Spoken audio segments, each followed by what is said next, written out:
नए वर्ष में अपने पुराने संस्कारों को योग अग्नि में भस्म कर ब्रह्मा बाप समान त्याग, तपस्या और सेवा में नंबर 1 बनो। आज बाप दादा चारों ओर के, चाहे सम्मुख है चाहे दूर बैठे दिल के समीप हैं, सर्व को 3 मुबारक दे रहे हैं। एक, नव जीवन की मुबारक है। दूसरी, नव युग की मुबारक है। और तीसरी, आज के दिन वर्ष की मुबारक है। आप सभी भी नए वर्ष को मुबारक देने और मुबारक लेने आए हो।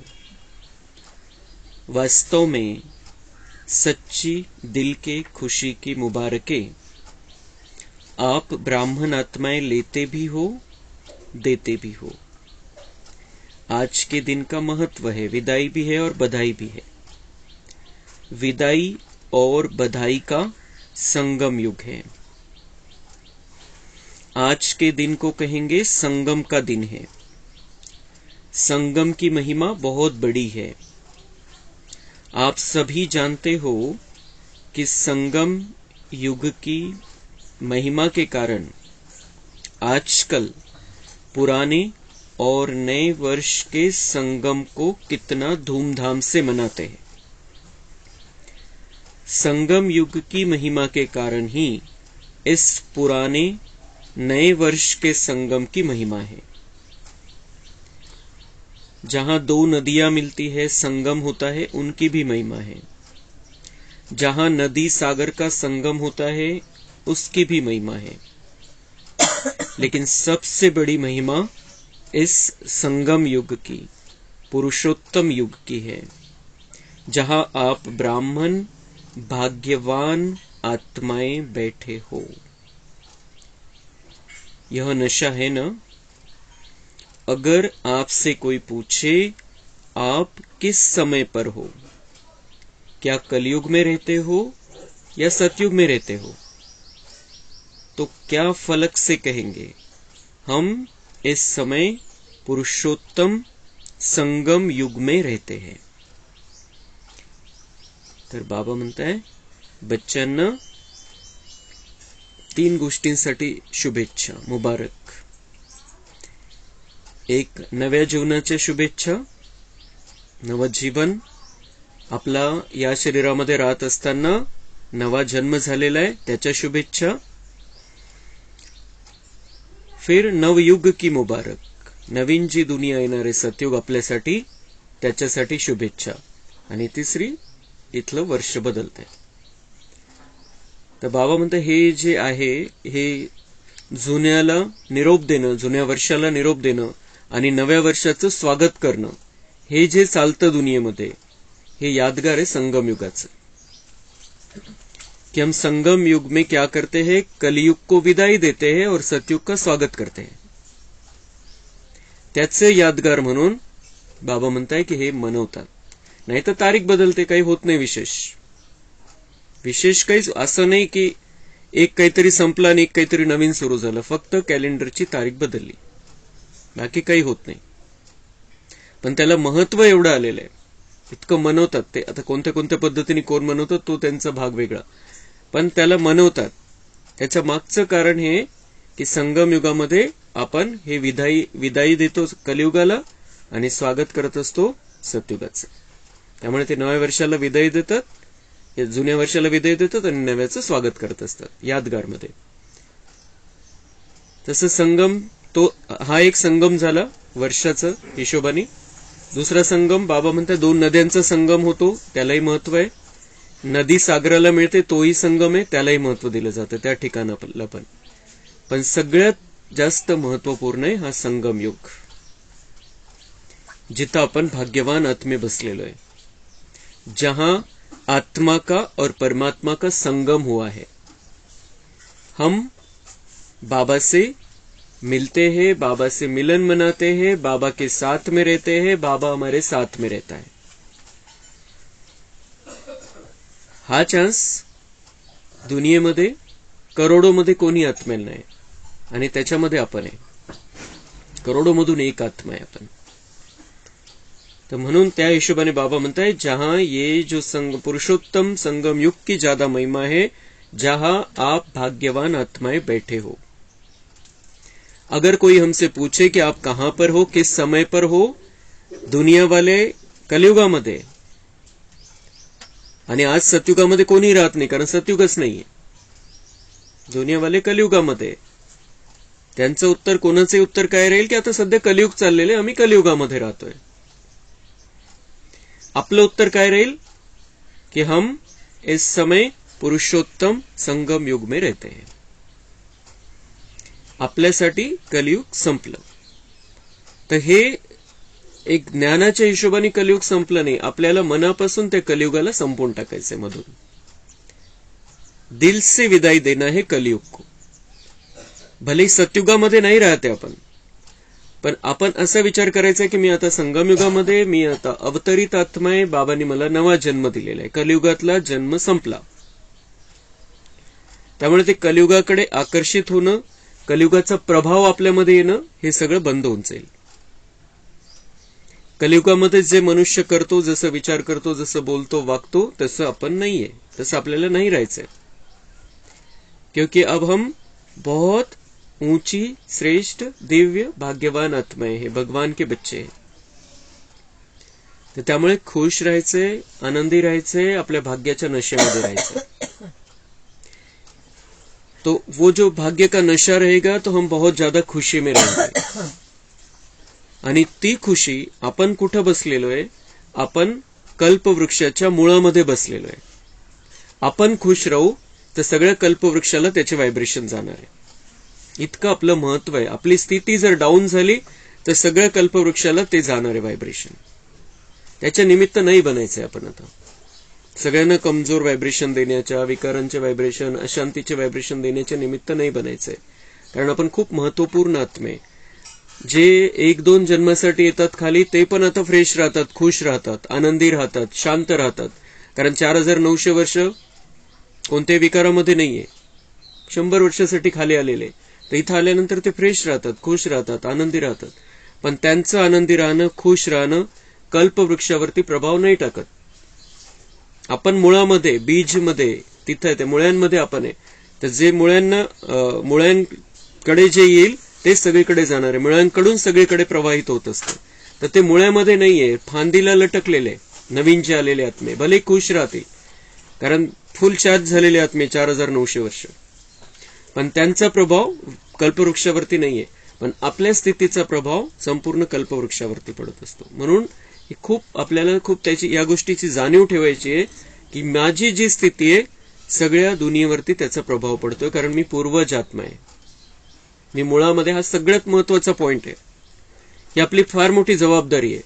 म्हणून आपल्याला हा चान्सच नाही की आपण कोणत्या विकाराच्या स्थितीमध्ये राहायचं, नाराज राहायचं, परेशान राहायचं, उदास राहायचं. हा चान्सच नहीं है, क्योंकि हम फिर वो सारा प्रवाहित करेंगे सारे दुनिया में. अगर हम खुश है, अगर हम शांत है, तो वो किरणें सारे दुनिया में मिलेंगी. म्हणून हे जे बाबा वारंवार आपल्याला सांगत असतो की अपने भाग्य के नशे में रहो, आप भाग्यवान आत्माएं हो, तर त्याचा आनंद आपला हा कंटिन्यू टिकून राहिला पाहिजे. म्हणजे त्याचा प्रभाव दुनियेच्या परिवर्तनासाठी कामात येईल. आपल्याला आता 2 गोष्टी करायच्या आहे कि अभी हमें बाबा की प्रत्यक्षता भी करनी है और दुनिया का परिवर्तन भी करना है. तर त्यासाठी आपलं आनंदी राहणं, आपलं खुश राहणं, भाग्याच्या नशेमध्ये राहणं खूप आवश्यक है. तो इस दुनिया का परिवर्तन भी हो जाएगा, कलयुग बदलकर सतयुग आ जाएगा और बाबा भी सबको पता चलेगा हमारे द्वारा, हमारी स्थिति के द्वारा.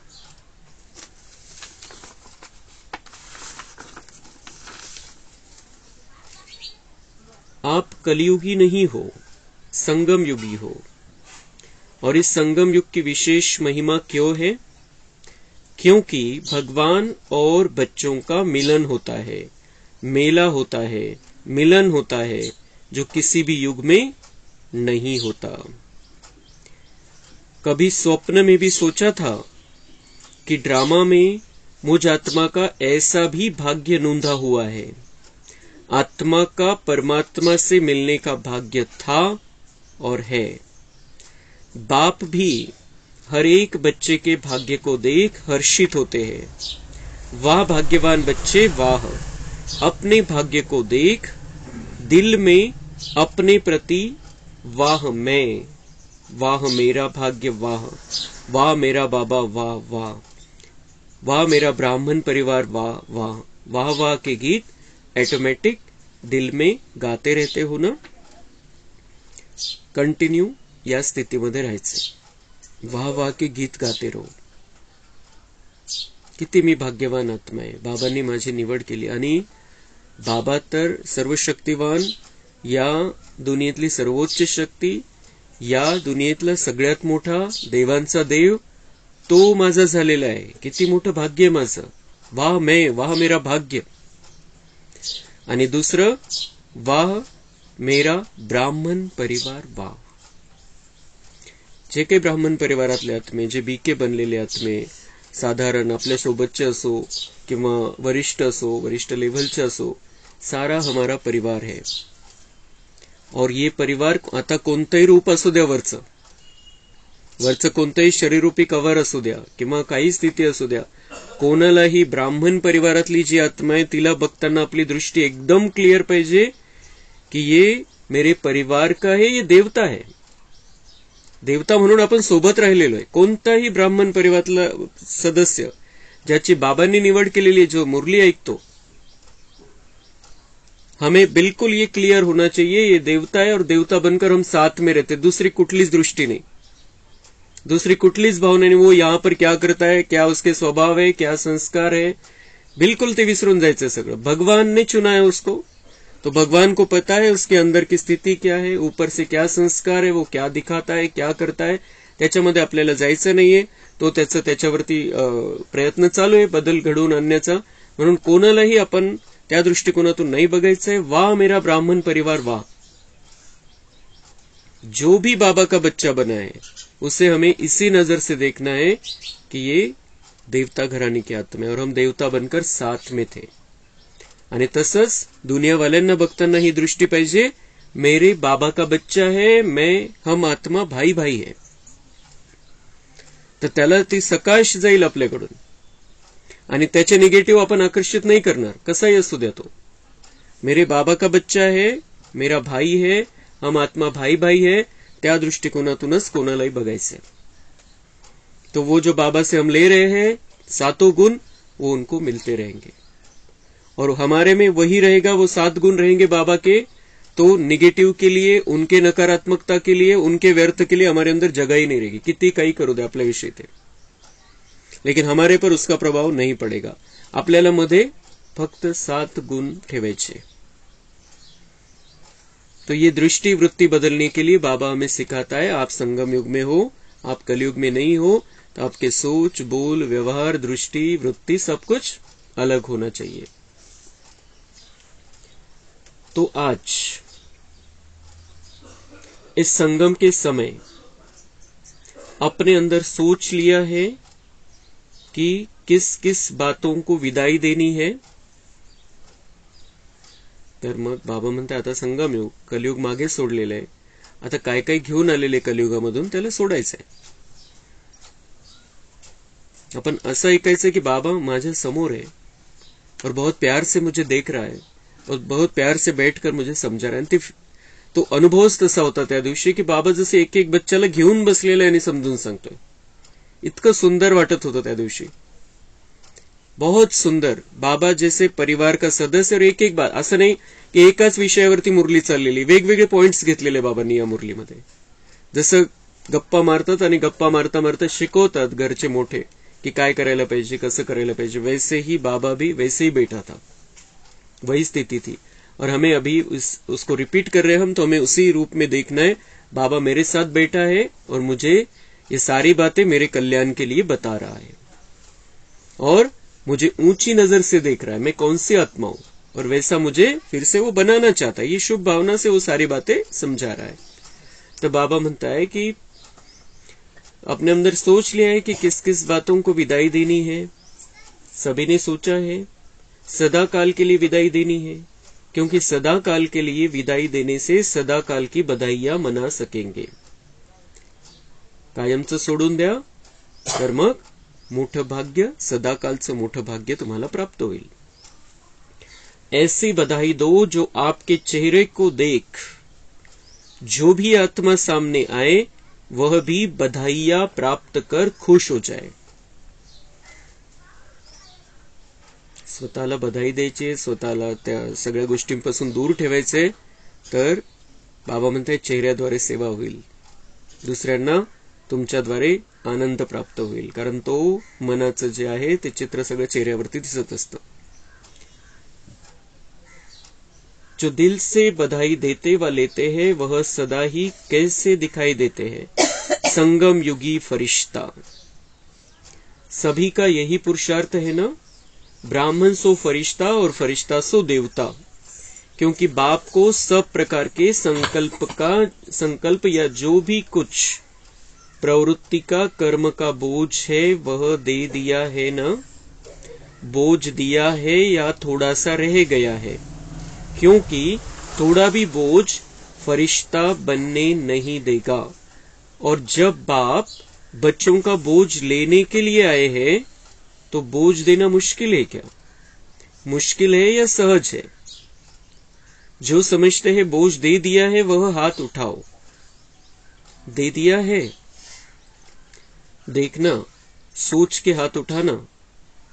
बोझ दे दिया है, अच्छा दे दिया है तो बहुत मुबारक हो।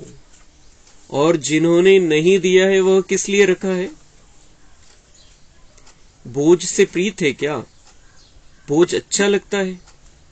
देखो बाप दादा हर बच्चे को क्या कहते हैं, ओ मेरे बेफिक्र बादशाह बच्चे। तो बोझ का फिक्र होता है ना, तो बोझ लेने के लिए बाप आए हैं, क्योंकि 63 जन्म से बाप देख रहे हैं बोझ उठाते उठाते सभी बच्चे बहुत भारी हो गए हैं। इसलिए जब बाप बच्चों को प्यार से कह रहे बोझ दे दो, फिर भी क्यों रख लिया है? क्या बोझ अच्छा लगता है? सबसे सूक्ष्म बोझ है पुराने संस्कार का।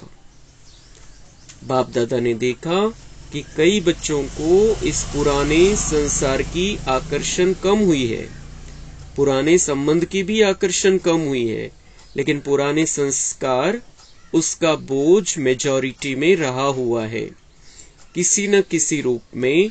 चाहे मनसा अशुद्ध संकल्प नहीं, लेकिन व्यर्थ संकल्प का संस्कार अभी भी परसेंट में दिखाई देता है, वाचा में भी दिखाई देता है, संबंध संपर्क में भी कोई न कोई संस्कार अभी भी दिखाई देता है।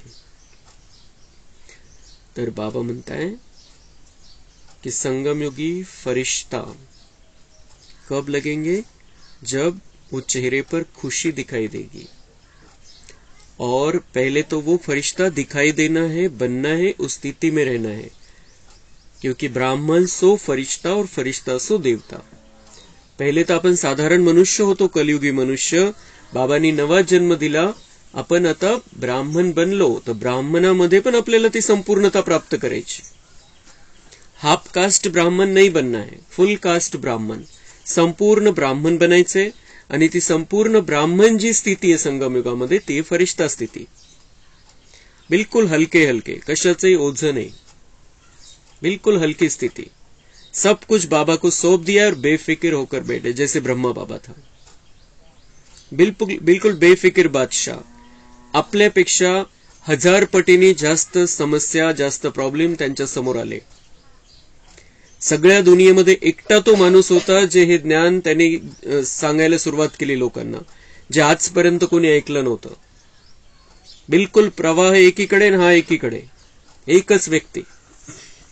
लेकिन वो बेफिक्र कैसे रहे? क्योंकि उन्होंने सब कुछ, चिंता फिक्र सब कुछ बाबा को सौंप दिया था। तो हमारे से बहुत ज्यादा परिस्थितियां उनके सामने थी, लेकिन बिल्कुल हल्का। तो वैसा ही हमें भी अपने जीवन को फरिश्ता जीवन बनाना है. तर बाबा म्हणताय मी ओझं घेण्यासाठी आलेलं आहे तुमचं, तुम्ही मला ते ओझं द्या, ठेवू नका तुमच्याकडे. आपल्याला कलियुगाचं आकर्षण नाहीये. बाबा म्हणताय ते संपलं तुमच्यासाठी, तुम्ही संपवून घेतलं त्याला. पुराने संसार का आकर्षण नहीं है. संबंधों में भी हम सेवा के हिसाब से रहते हैं. जो भी संबंध रिश्ते नाते हैं सेवा है. लेकिन पुराने संस्कार बाबा म्हणताय वो अभी अपने पास संभाल कर रखे हैं. कुछ न कुछ रूप में. असं नाही की सगळे संस्कार तसेच्या तसे. जसं जसं आपण बाबांचे बनतो परिवर्तन होतं, परिवर्तन करतो आपण. पण बाबा म्हणताय तुमच्यामध्ये आता काहीच नका ठेवू. सारा जो तुम्हारा पुराना था वो सब मुझे दे दो, मैं लेने आया हूं. आणि ओझं घेऊन घेऊन घेऊन घेऊन 63 जन्मापासून बाबा म्हणताय तुम्ही थकलेले होते, तुम्हाला थकलेलं बघितलं, निराश बघितलं, उदास बघितलं, आणि ड्राम्यानुसार मी खाली आलो तुमचं ओझं घेण्यासाठी. और बाबा मेन हमारे लिए आया है, सारी दुनिया के लिए नहीं आया है. हे पक्क लक्षात ठेवायचं आपण. आपल्यासाठी बाबा आला आणि आपल्यामुळे सगळ्यांचं कल्याण होणार आहे. तो हमारा बोझ, जब उसने देखा इतनी सुंदर आत्मा है, इतना सुंदर इनका जीवन, दुनिया पर राज करने वाली आत्मा है, इतनी श्रेष्ठता दिव्यता भरा जीवन, और आज क्या हाल हो गया है, कैसे कलयुग में हैरान परेशान है. वो जब उसने देखा, हमारा दुख उससे देखा नहीं गया, और वो उसे संकल्प उठा और वो नीचे आ गया. सबसे पहले इसीलिए आया कि बच्चों का बोझ दूर करो, बच्चों को हल्का कर दो. तो बाबा म्हणता है मैं लेना चाहता हूं, मैं लेने आया हूं, फिर भी अपने पास क्यों संभाल कर रखा है. सगळे प्रॉब्लेम, सगळे टेन्शन, सगळ्या चिंता, सगळे फिकर, जे काही आपला स्वभाव संस्कार जे झालं होतं कर्माच्या हिशोबामुळे, सगळं बाबांना अर्पण करून टाकायचं. नहीं किया है, हम अभी मुरली सुनते सुनते करते चले, बाबा को बताते चले कि बाबा सब अर्पण. अब मैं नया हूं, साल नया है, मैं नया हूं. आता हे 2024 साठी बाबा सगळी सेटिंग करून घेतोय आपली, कि हमें इस 2024 को बहुत सुंदर वर्ष बनाना है. संगम युग का सबसे सुंदर हमारा ये साल रहने वाला है. बिलकुल पक्का करायचं आपल्याला, की जेव्हापासून मी संगम युगामध्ये आलो आणि जेव्हापासून संगमयुग चालू झालेलं आहे, त्याच्यातलं हे 2024 जे वर्ष, हे नवं वर्ष जे, हे माझ्यासाठी सगळ्यात महत्वाचं वर्ष आहे. आणि खूप सुंदर भाग्याचं निर्माण मला या वर्षामध्ये करायचंय. तो आज बाप दादा सभी बच्चों को मुबारक के साथ साथ यही इशारा देते हैं कि यह रहा हुआ संस्कार समय पर धोखा देता भी है और अंत में भी धोखा देने के निमित्त बन जाएगा. वार्निंग देता है बाबा कि अभी ये संस्कार अगर खत्म नहीं किया तो समय पर धोखा देता है. जेव्हा परीक्षा येते तेव्हा तो संस्कार धोखा देतो. पेपर तर येतात त्यावेळेला तो जो संस्कार आपल्यामध्ये राहिलेला आहे तोच तुम्हाला धोका देणार, तोच तुम्हाला नापास करणार, जो काही ठेवलेला आहे तुम्ही एखादा संस्कार आपला. और अंत में भी धोखा देने के निमित्त बन जाएगा. और अंत मते सो गति करनी हमें. हमने कितना भी पुरुषार्थ कर लिया है, लेकिन अंत समय में अगर हमारी स्थिति गड़बड़ रहेगी तो फिर वो सारा पुरुषार्थ वो वेस्ट हो जाएगा. कारण तशा हिशोबाने आपण बाबांच्या आठवणीमध्ये नाही राहणार, आपल्या वर्षाच्या आठवणीमध्ये नाही राहणार, आणि मग वेगळाच कुठेतरी जन्म होऊन जाईल आपला. कोटक म्हणजे जी राजाई प्राप्त करायची होती, जी लेवल प्राप्त करायची होती, ती नाही, प्रजेमध्ये कुठेतरी येऊन जाऊ. तो ऐसा नहीं, हमें हमारे अंत को हमें बहुत सुंदर बनाना है. और उसके लिए बाबा कह रहे जो भी संस्कार है मुझे दे दो.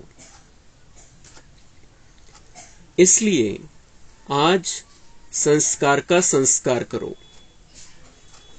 उस दिन कहा बाबा ने, उस दिन अगर हमने नहीं किया है, आज संस्कार का संस्कार करना है. अंतिम संस्कार करून टाका बाबा म्हणताय.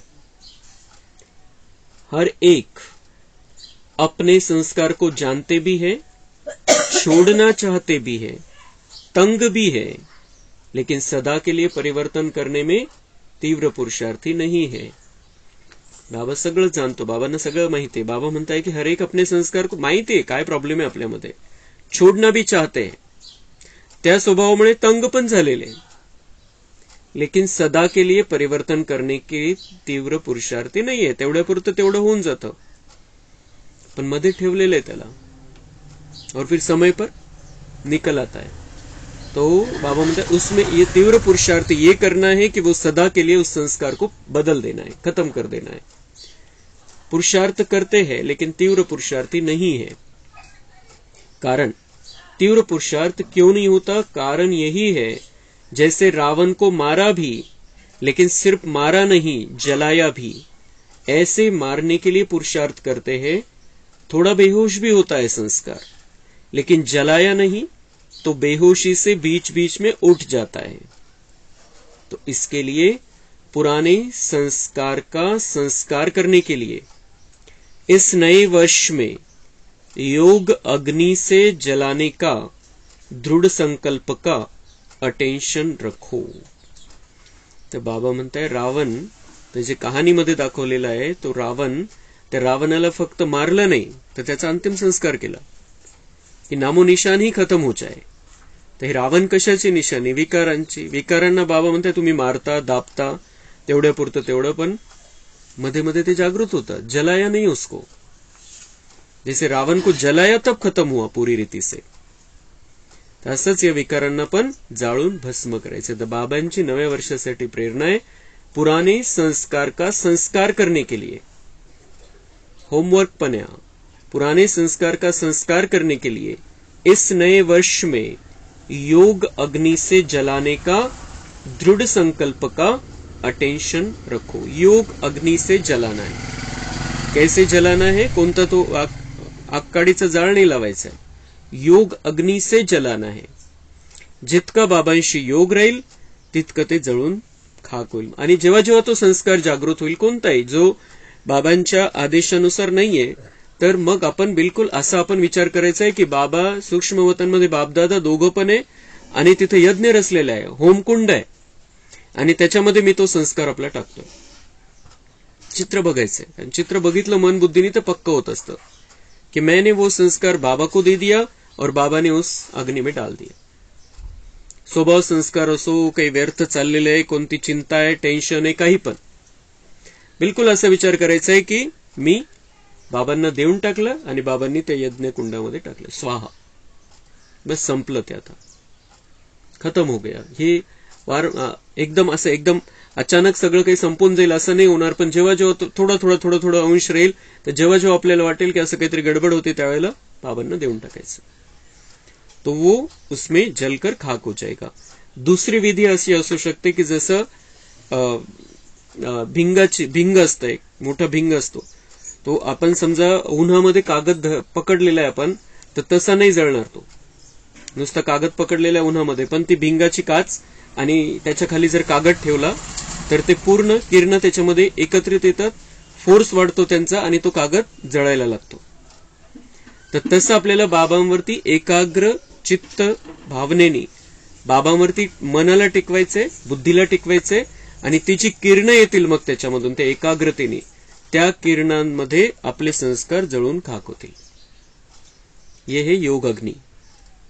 कि बाबा से जो गुप्त किरणें आएंगी हमारे में, वो हमारे पुराने संस्कारों को, विकारों को, व्यर्थ के किचड़े को जलाकर भस्म कर देगी. तर एक तर असे घ्यायची किरण, किंवा मग एक तर बाबांना सोपवून द्यायचंय कि मैं सूक्ष्म वतन में फरिश्ता रूप में लाइट के शरीर में बाबा के सामने हूं और बाबा को दे दिया, बाबा ये ले लो, ये ऐसा ऐसा है, ऐसा ऐसा स्वभाव, ऐसा ऐसा विचार आ रहा है मेरे मन में, आप ले लो. बाबा ने ले लिया और उसमें अग्नि में डाल दिया और खत्म हो गया.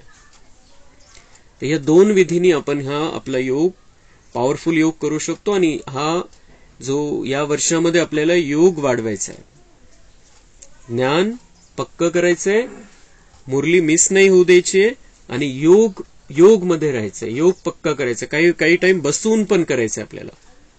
चलता फिरता उठता बटता सहज योग असं आपण म्हणतो, पण मग तेवढं होत नाही. जेव्हा बसायची आपल्याला सवय नाहीये, काही वेळ तरी बसायचं, म्हणजे ती मन बुद्धीची सेटिंग होते आणि मग चालता फिरता पण होऊ शकतं. पण काही वेळ तर बसावं लागेल, आणि बसून स्पेशल एकाग्र चित्त होऊन ते आपल्यावरती किरण घ्यावी लागतील. ते जी किरण आपल्यामध्ये येतील बरंच काही परिवर्तन करतील. आपण बघायचं चित्र की माझ्यामध्ये ती किरण येत आहे. तो पूछते हैं ना, इस नए वर्ष में क्या करना है। सेवा की तो बात अलग है, लेकिन पहले स्वयं की बात है। नए वर्ष में क्या करे पूछते हैं, बाबा म्हणते सेवा की तो बात अलग है, पहले स्व की बात है। पहले स्व, अगर स्व स्थिति ठीक होगी तो सेवा तो होती रहेगी। तो पहले स्वयं की बात है। योग लगाते हो, बाप दादा बच्चों को योग में अभ्यास करते हुए देखते हैं। अमृत वेले भी बहुत पुरुषार्थ करते हैं, लेकिन योग तपस्या तप के रूप में नहीं करते। योग तपस्या तप के रूप में नहीं करते। योग कैसा? योग तपस्या तप के रूप में करणी आहे हमें। त्याच्यामध्ये ते भस्म होईल, मागचं जे आहे विकर्म विनाश पण होतील। तर बाबा आज त्या योगला महत्वपूर्ण सांगताय। बाबा कसं आहे, काही ना अवघड वाटतं म्हणून बाबा म्हणत असतात की याद कर लो, याद योग शब्द ही भुला दो। कारण कोणाकोणाला ते अवघड वाटतं, योग लावायचं म्हणजे काय करायचं। योग लावायचं म्हणजे हेच की बाबांशी आत्मा समजून परमात्म्याशी कनेक्शन जोडायचं। पण त्याला आपण जर आठवणच म्हटलं तर मग एवढं महत्व नाही देत। म्हणून बाबा आज अजून त्याच्यावरती स्पेशल आपल्याला सांगताय की कैसे करना है वो, कि योग तपस्या तप के रूप में नहीं करते, प्यार से याद जरूर करते, रो रिहान भी बहुत करते हैं, शक्ति भी लेने का अभ्यास करते हैं, लेकिन याद को इतना पावरफुल नहीं बनाया है। जो जो संकल्प करो विदाई तो विदाई हो जाए। योग को अग्नि के रूप में कार्य में नहीं लगाते। योग हमें आनंद के लिए करना है, शांति के लिए करना है, शांति के शक्ति के लिए करना है, लेकिन साथ साथ हमारे विकर्म भस्म करने के लिए करना है, हमारे पुराने संस्कारों को खत्म करने के लिए करना है। तर बाबा म्हणतात तसं नाही करत, ते एक ऐड करायचं आपल्याला त्याच्यामध्ये। बाबा म्हणतात वो ठीक है, प्यार से याद करते हैं, रूह रियान मेरे से बातचीत भी करते हैं, शक्ती भी लेते हैं।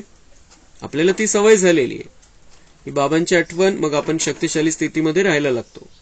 पण त्याच्यासोबतच आपल्याला मेन ते योगचा उद्देश आहे की आपल्याला विकर्म विनाश करायचे आणि मागचे जे आहे संस्कार ते भस्म करायचे। तो इसलिए योग को पावरफुल बनाओ। एकाग्रता की शक्ति विशेष संस्कार भस्म करने में आवश्यक है।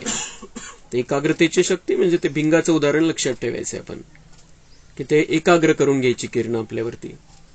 जिस स्वरूप में एकाग्र होना चाहो, जितना समय एकाग्र होना चाहो, ऐसी एकाग्रता संकल्प किया और भस्म। इसको कहा जाता है योग अग्नि। नाम निशान समाप्त। मारने से फिर भी लाश तो रहता है ना, भस्म होने के बाद नाम निशान खत्म। तो इस वर्ष योग को पावरफुल स्टेज में लाओ। जिस स्वरूप में रहना चाहो, मास्टर सर्वशक्तिवान ऑर्डर करो। समाप्त करने की शक्ति आपके ऑर्डर से नहीं माने या हो नहीं सकता। तो बाबा म्हणतात ज्या स्थितीमध्ये राहायचं त्या स्थितीमध्ये राहायचं। जे समाप्त करायचे तुम्हाला ते समाप्त झालं पाहिजे। तुम्ही मास्टर सर्वशक्तिवान आदेश करा, फक्त मालिक हो, मास्टर कहलाते हो ना। तो मास्टर ऑर्डर करे और शक्ति हाजिर नहीं हो तो क्या वह मास्टर है? तो बाप दादा ने देखा कि पुराने संस्कार का कुछ न कुछ अंश अभी भी रहा हुआ है और वह अंश बीच बीच में वंश भी पैदा कर देता है, जो कर्म तक भी काम हो जाता है, युद्ध करनी पड़ती है। तो बाप दादा को बच्चों का समय प्रमाण युद्ध का स्वरूप भाता नहीं है। बाप दादा हर बच्चे को मालिक के रूप में देखना चाहते हैं। ऑर्डर करो जी हजूर। तो सुना, इस वर्ष स्व के प्रति क्या करना है? शक्तिशाली बेफिक्र बादशाह। बाप दादा बच्चों से प्रश्न पूछते हैं कि आप सब बाप समान बन गए हो?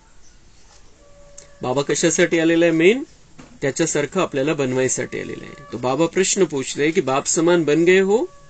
ब्रह्मा बाप समान भी और शिव बाप समान भी। ती पूर्ण बनले, संपूर्ण बनलेले आहात का? बाबा म्हणतात चेक करो।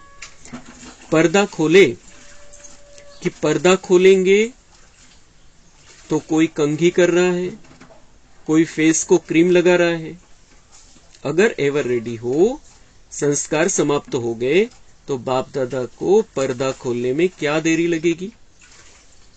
नाटकामध्ये जे काम करतात त्यांचं जर मेकअपच चाललेलं आहे आणि पडदा उघडला गेला तर बाबा म्हणताय अभी आपका भी तैयारी चल रही है, पुरुषार्थ पूरा हो जाए, मैं पर्दा खोल दूंगा, लेकिन ऐसे नहीं दिखाना चाहता मैं दुनिया वालों को. तिची प्रत्यक्षता व्हायची आहे, ती आपल्या संपूर्णतेची प्रत्यक्षता व्हायची आहे. त्यांना लक्षात येणारे आपण देवता आहे, आपले हेच इष्टदेव आहे ज्यांची आपण भक्ती करत होतो. पण बाबा म्हणते आप तैयार तो हो जाओ, फिर पर्दा खुलेगा. असं तुम्हाला अर्धवट दाखवून त्यांना काय अनुभव होणार आहे.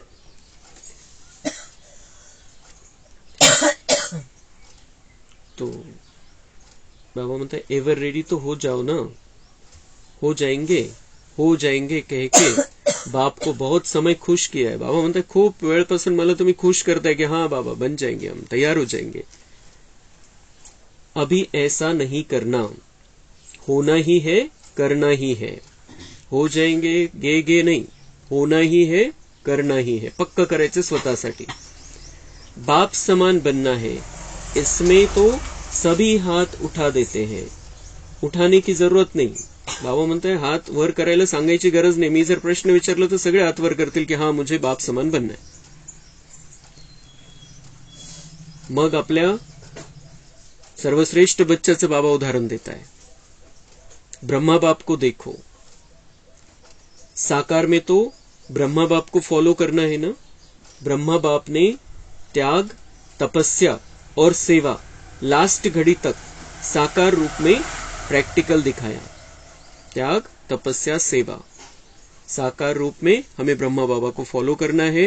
जैसे ब्रह्मा बाबा का जीवन था वैसे हमें अपना जीवन बनाना है. 60 वर्षापर्यंत कलियुगी जीवन जगले ते आणि नंतर अचानक 60व्या वर्षामध्ये त्यांना बाबांनी त्यांना आपलं केलं आणि त्यांचं जीवन पूर्णपणे बदलून गेलं. पण तरी सुद्धा 60 वर्षानंतर सुद्धा सगळं परिवर्तन त्यांनी आपल्यामध्ये आणलं. त्या प्रकारचं तो त्याग, तपस्या और सेवा की मूर्ति थे ब्रह्मा बाबा. अपनी ड्यूटी शिव बाप द्वारा महावाक्य उच्चारण की ड्यूटी लास्ट दिन तक निभाई. लास्ट मुरली याद है ना. लास्ट दिन, लास्ट मुरली, और वो जो ड्यूटी बाबाने दी थी एक दिवस पण मिस नाही झालं. ऑपरेशन झालं तरी बाबांनी लिहून मुरली चालवली. ऑपरेशन झालेलं होतं त्यावेळेला पण मुंबईला असताना बाबा आले आणि ब्रह्मा बाबांनी लिहून काढलं, बोलले नाही. आणि त्या दिवशी 18 जानेवारीला फक्त सकाळी क्लास नाही झाला पण संध्याकाळी बाबांनी मुरली घेतली. और मुरली के बाद बाबा ने 15 मिनिट में शरीर छोड़ा. ती खूप सुंदर कहाणी. कसं ती सेटिंग झाली ती 2 दिवसाची. बाबांना जायच्या आधी तो ब्रह्मा बाबा ने लास्ट दिन तक अपनी ड्यूटी निभाई. लास्ट मुरली याद है ना. 3 शब्द का वरदान याद है. निराकारी, निर्विकारी और निरहंकारी बनो. जिसको याद है वह हाथ उठाओ. अच्छा, सभी को याद है, मुबारक हो. त्याग भी लास्ट दिन तक किया. अपना पुराना कमरा नहीं छोड़ा. बच्चों ने कितना प्यार से ब्रह्मा बाप को कहा, लेकिन बच्चों के लिए बनाया, स्वयं नहीं यूज किया. नवीन नवीन तिथं बनले घर, बिल्डिंग्स बनल्या, पण ब्रह्मा बाबांनी आपलं ते जुनं नाही सोडलं. वो बाबा का कमरा, वो बाबा की कुटिया. और सदा 2:30-3 बजे उठकर स्वयं प्रति तपस्या की. संस्कार भस्म किए. तब कर्मातीत अव्यक्त बने, फरिश्ता बने. जो सोचा वह करके दिखाया. कहना, सोचना और करना तीनों समान. जो सोचा वो करके दिखाया ब्रह्मा बाबा ने. सोचना, करना और बोलना वो सब समान. तो फॉलो फादर. लास्ट तक अपने कर्तव्य में पूर्ण रहे. पत्र भी लिखे. कितने पत्र लिखे. सेवा भी नहीं छोड़ी. त्या दिवशी बाबांना त्रास होत होता आणि शनिवार होता. पोस्ट यायची आणि सोमवारी पोस्ट जाईल समजा, तर मग त्यांना ठीक वाटत नव्हतं. त्यामुळे येशूदादींनी सांगितलं बाबांना की आज नाही, सगळ्या पत्रांची उत्तरं द्यायचे ते, पण येशूदादींनी सांगितलं की आज नहीं भी दिया तो चलेगा, आप आज आराम करो और कल दे देना, क्योंकि कल तो पोस्ट आएगी नहीं, पोस्ट तो जाएगी नहीं कल. पण तरी ब्रह्मा बाबांनी ते सगळ्या पत्रांची उत्तरं दिली संध्याकाळी. तो लास्ट तक अपने कर्तव्य में पूर्ण रहे. पत्र भी लिखे. कितने पत्र लिखे. सेवा भी नहीं छोड़ी. Follow father. अखंड महादानी, महादानी नहीं अखंड महादानी का प्रैक्टिकल रूप दिखाया। अंत तक, लास्ट तक बिना आधार के तपस्वी रूप में बैठे। कसे बसायचे ब्रह्मा बाबा? तिथं जे संदली ठेवलेलं आहे हिस्ट्री हॉलमध्ये, संदली ठेवलेली, तिला आधार नाहीये मागे, फक्त असं स्टूल सारखं आहे। तो उस पर ही बैठे रे बाबा, बिल्कुल पद्मासन की मुद्रा में वहां पर बैठ जाते थे, कोणताही आधार नहीं पाठीला। अभी बच्चे तो आधार लेते हैं ना बैठने का, लेकिन ब्रह्मा बाप ने आदि से अंत तक तपस्वी रूप रखा, आंखों में चश्मा नहीं डाला। यह सूक्ष्म शक्ति है, निराधार, शरीर पुराना है। दिन प्रतिदिन प्रकृति, हवा, पानी दूषित हो रहा है, इसलिए बाप दादा आपको कहते नहीं है क्यों आधार लेते हो, क्यों चश्मा पहनते हो। पहनो, भले पहनो, लेकिन शक्तिशाली स्थिती जरूर बनाओ। तर ब्रह्मा बाबांनी नाही घेतला आधार, ब्रह्मा बाबांनी चष्मा नाही लावला, पण बाबा म्हणताय की असं नाही, तुम्ही असं नका समजू की मग आम्ही पण नाही करायला पाहिजे, फॉलो ब्रह्मा बाप करना है। तो दिन प्रतिदिन प्रकृति, हवा, पाणी दूषित हो रहा है, तर करावं लागेल, वापरावं लागेल। बाबा म्हणताय ते ठीक आहे, वरचं वापरा, पण लेकिन शक्तिशाली स्थिती जरूर बनाव। आतली शक्ती, बाहेरचं ठीक आहे शरीराच्या हिशोबाने, पण आतली स्थिती शक्तिशाली ठेवा, एवढं तर करू शकता। सुनाया ना, अभी योग सर्व शक्तियों से पावरफुल हो, योग अग्नि हो, ज्वालामुखी हो। ते योग वरती खूप अटेन्शन द्यायचं, आपल्याला मजा घ्यायची योगची। म्हणजे मजा घ्यायची म्हणजे ते जसं जसं आपल्याला ते बाबांचं करंट येईल, जसं आपले विकर्म विनाश होत जातील, आपला आनंद वाढत जाणार आहे। योग करताना आनंद येतो, बाबांची आठवण करताना आनंद येतो, दुनियावाल्यांची आठवण केली तर टेन्शन येतं। बाबांची आठवण करताना आनंद येतो, ती गोष्ट वेगळी, पण दुसरा एक आनंद असा आहे अतिंद्रिय जो सुख मिळेल त्याचा एक आनंद, आणि दुसरा आपले जसजसे विकर्म भस्म होत जातील तसं तसं आपल्या आनंदाची अनुभूती वाढत जाईल, आनंदाची लेवल वाढत जाईल। तो इसलिए इस योग को गंभीरता से नहीं, फक्त एक आपल्याला त्याच्यामध्ये स्थिरता आणायची आहे आणि ठरवून करायचंय, पण आनंदी स्थितीमध्ये। जबरदस्तीचा योग नहीं, जबरदस्ती आणून कोणीतरी बसवलेले योग करायला, ऐसे नहीं। बहुत प्यार से बाबा को याद करना है, और उस जो विकर्म भस्म हो रहे हैं, संस्कार भस्म हो रहे हैं, उसका आनंद हमारे जीवन में सदा दिखाई देना चाहिए। तो योग अग्नि हो, ज्वालामुखी हो, अभी संस्कार का अंश मात्र भी नहीं रहे, तब कहेंगे ज्वाला रूप योगी तू आत्मा। और साथ साथ इस नए वर्ष में जो भी खजाने हैं, ज्ञान का खजाना, शक्तियों का, गुणों का, श्रेष्ठ संकल्प का खजाना, एक तो सफल करो और दूसरा जमा करो। तर बाबांचे होमवर्क आपण लक्षात ठेवायचे या वर्षासाठी जे दिलेले, बोझ नहीं रखना है अपने पास, पुराने संस्कार भस्म कर लेने हैं योग अग्नि के द्वारा। और आगे भी बाबा कह रहा है कि ज्ञान का खजाना, शक्तियों का, गुणों का, श्रेष्ठ संकल्प का सफल करो और दूसरा जमा करो। जमा भी करो, सफल भी करो। सफल म्हणजे त्यांना वापरायचं पण आहे चांगल्यासाठी, आणि आपल्यामध्ये जमा पण करत राहायचं, शांती, सुख, प्रेम, आनंद, शक्ति, गुण सगळे। क्योंकि आपका टाइटल है, वरदान है, सफलता के सितारे। हम कौन है? सफलता के सितारे। तो हमें सफल करना है, जो बाबा से मिल रहा है वो बांटना है सबको। है ना आपका टाइटल, सफलता के सितारे। सभी फलक से कहते हो सफलता हमारे गले का हार है, सफलता हमारा जन्मसिद्ध अधिकार है। तो सफलता मूर्त हो, सफल करो और जमा भी करो। सेवा कितनी भी करते हो, सेवा कितनी भी करते हो, लेकिन जमा का खाता हुआ या नहीं हुआ, उसकी निशानी या उसकी गोल्डन चाबी है निमित्त भाव, निर्माण भाव और निर्मल वाणी। तीनों है, तीनों में से एक भी कम है तो सेवा कितनी भी करो, जमा का खाता नहीं होता, बहुत थोड़ा नाम मात्र जमा होता है। तो बाबा म्हणता है कि सेवा कितनी भी करो, लेकिन जमा का खाता हुआ या नहीं हुआ, उसकी निशानी कशावरून ओळखायचं?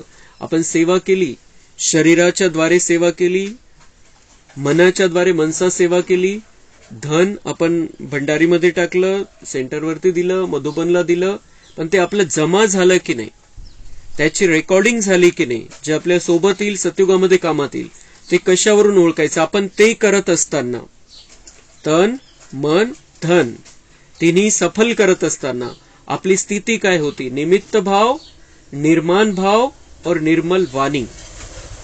निमित्त भाव कि बाबा मुझसे ये सेवा करा रहा है, मैं कर रहा हूं नहीं, या मैं बाबा के लिए कर रहा हूं नहीं, मैंने बाबा को दिया, मैंने इतना किया, नहीं। निमित्त भाव कि बाबा ने मेरे द्वारा ये कराया, बाबा ने मुझे चांस दिया, मेरा तन मन धन सफल करने का चांस दिया। निमित्त भाव।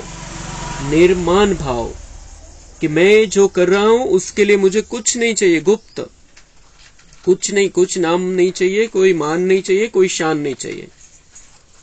निर्माण भाव की कोणीतरी नाव घ्यावं म्हणून मी करतोय, तर झिरो, काहीच नाही झालं मग।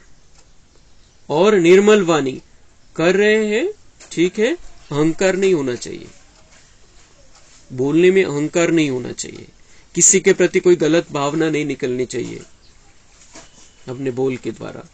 तो निर्मल वाणी, निमित्त भाव, निर्माण भाव और निर्मल वाणी तीनों हैं। तीनों में से एक भी कम है तो सेवा कितनी भी करो जमा का खाता नहीं होता, बहुत थोड़ा नाम मात्र जमा होता है। तो बाप दादा ने यह भी चेक किया, तो सेवा तो बहुत करते लेकिन जमा का खाता जितना होना चाहिए उतना नहीं है। उसका कारण तो समझते हो ना, एक तो 3 विशेषताएं। निमित्त भाव में मैंपन का भाव मिक्स हो जाता है, मैंपन आया जमा नहीं हुआ। कितनी भी मेहनत करो, रात दिन भागदौड़ करो, दिमाग चलाओ, लेकिन निमित्त भाव, निर्माण स्वभाव, निर्मल वाणी यह 3 नहीं है तो जमा नहीं। किती करून घ्या बाबा म्हणतात, किती सेवा करा, किती मेहनत करा, किती रात्रंदिवस सेवा करा तुम्ही, पण तुम्ही जर काही अपेक्षा ठेवून करताय, मी करतोय असं समजून करताय, काहीच जमा नहीं होणार। कितनी भी भागदौड़ कर लो, कितनी भी मेहनत कर लो। निमित्त भाव, निर्माण स्वभाव और निर्मल वाणी, बहुत में बहुत 5% जमा होता है। जे केल्यामुळे 100% जमा होणार होतं, जर हे 3 ठेवलं आपण, या 3 गोष्टी जर ठेवल्या आणि त्याच्या सहित जर आपण केलं तर 100% जमा होईल। पण या 3 पैकी एक पण नाही, एक जरी कमी आहे तर बाबा म्हणते बहुत से बहुत 5% जमा हो जाएगा, 5% जमा होईल बस। तो यह भी चेक करना जमा हुआ। बाप दादा बहुत सहज रास्ता बताते हैं, किसी से भी संबंध संपर्क में आते हो, चाहे लौकिक चाहे अलौकिक, पहले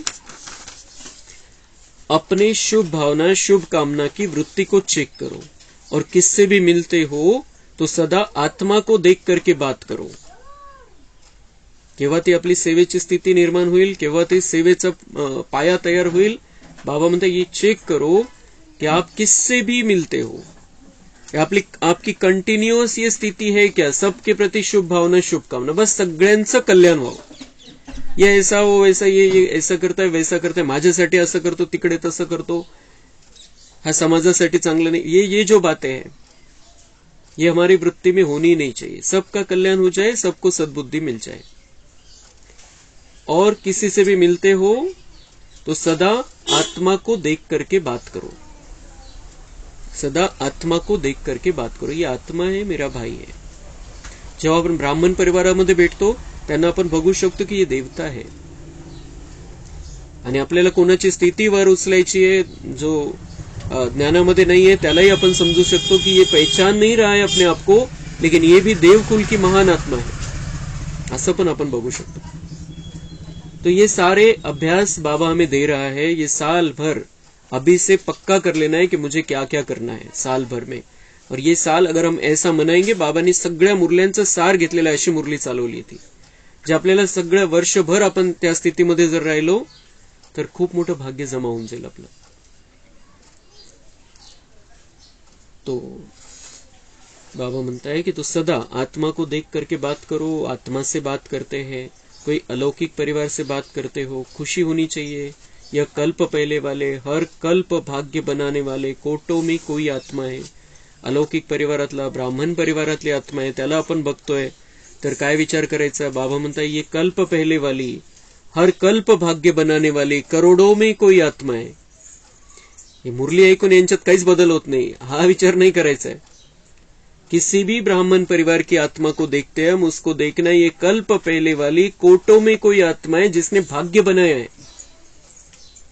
कधी जागृती येईल आणि कधी अचानक मोठं भाग्याचं निर्माण ती आत्मा करून घेईल माहिती नहीं आपल्याला, वो बाबा को पता है. इसलिए हमें उस हिसाब से, उस दृष्टि से किसी को भी देखना नहीं, वो बहुत बड़ा पाप हो जाएगा. क्योंकि भगवान की नजर गई है उस पर और भगवान ने चुना है. कोणी पण, इथलं असो तिथलं असो, कुठल्याही सेंटरवर आपण बघितलं, कोणाला काही बघितलं, हर एक के प्रति यही भावना रखनी है कि भगवान ने चुना है तो इसमें कोई विशेषता है, कोई स्पेशल आत्मा है, करोड़ों में कोई आत्मा है, अशी तशी थोड़ी है. तो मेरा बाबा तो कहता है कम से कम कोई विशेषता नहीं है. हमें बहुत सारे प्रॉब्लम दिखते हैं उसके स्वभाव में, लेकिन मेरा बाबा तो कहता है कम से कम. असं दुनियामध्ये किती जण आहे जो नहीं बोलते हैं. 800 करोड़ आत्माएं हैं, उनमें से कितनी आत्माएं मेरा बाबा बोलती है? तो किन्हीं चुनी आत्माएं, बस उसमें वो एक आत्मा है. चाहे क्रोधी भी हो, स्वभाव अच्छा नहीं हो, लेकिन आप अपना स्वभाव श्रेष्ठ रखो, स्वतःवर अटेंशन द्या. बाबा म्हणताय आप श्रेष्ठ आत्मा के रूप में देखो, श्रेष्ठ आत्मा के स्वरूप में देखो, तभी कार्य अच्छा होगा, जमा होगा. किती सुंदर गोष्टी बाबा आपल्याला शिकवतो, कोणी नाही शिकवू शकत या. इतक्या सुंदर रीतीने बाबा आपल्याला समजून सांगतो की कैसे देखना है, कैसे बोलना है, क्या वृत्ती रखनी है. किती वरच्या लेवलच्या गोष्टी आहे जे कोणी नाही, कुठले साधू संत नाही करू शकत. या गोष्टी कुठल्या शास्त्रांनी नहीं केलं. तो इस वर्ष का होमवर्क बहुत मिला है. सभी पूछते हैं ना क्या करे क्या करे क्या करे. बहुत होमवर्क मिला है. सर्टिफिकेट लेंगे ऐसे नहीं, आप कहेंगे तो बाबा मान जाएगा. बाबा म्हणते सगळे होमवर्क करा तुम्ही आता और सर्टिफिकेट लेना है. असं नाही की तुम्ही म्हणाल की हाँ हमने कर लिया और बाबा मान जाएगा. बाबा म्हणते कोणते सर्टिफिकेट घ्यायचे? साथियों से भी सर्टिफिकेट लेंगे. हम जिनके साथ में रहते हैं उनसे भी हमें सर्टिफिकेट मिलना चाहिए कि ये इन्होंने ये होमवर्क किया है, बदल झालेला है. पहले मन का सर्टिफिकेट, साथियों का, मन का सर्टिफिकेट. स्वतःला माहिती असतं आपण किती परिवर्तन करतोय, तो खुद का सर्टिफिकेट लेना है. ब्राह्मण परिवार के साथियों का सर्टिफिकेट, और तीसरा है फिर बाप का सर्टिफिकेट. फिर बाबा सर्टिफिकेट देंगे. तो सर्टिफिकेट लेंगे ना, हिम्मत है ना? जो समझते हम सर्टिफिकेट लेकर ही छोड़ेंगे, दृढ़ निश्चय है, वह हाथ उठाओ. अच्छा, बाप दादा खुश है, हिम्मत रख रहे हैं और मदद भी मिल रही है, इसलिए आप भी खुश, बाप भी खुश. अच्छा, चारों ओर के सदा उमंग उत्साह में आगे बढ़ने वाले, सदा हिम्मत से बाप दादा की पदम गुना मदद के पात्र बच्चों को सदा विजयी रत्न है. हर कल्प में विजयी बने थे, अब भी है और हर कल्प में विजयी है ही है. ऐसे विजयी बच्चों को सदा एक बाप, दूसरा न कोई, न संसार की आकर्षण न संस्कार की आकर्षण, दोनों आकर्षण से मुक्त रहने वाले सदा बाप समान बच्चों को बाप दादा का याद प्यार और नमस्ते. हम रूहानी बच्चों का रूहानी बाप दादा को याद प्यार, गुड मॉर्निंग, नमस्ते. वाह बाबा वाह, शुक्रिया बाबा, शुक्रिया.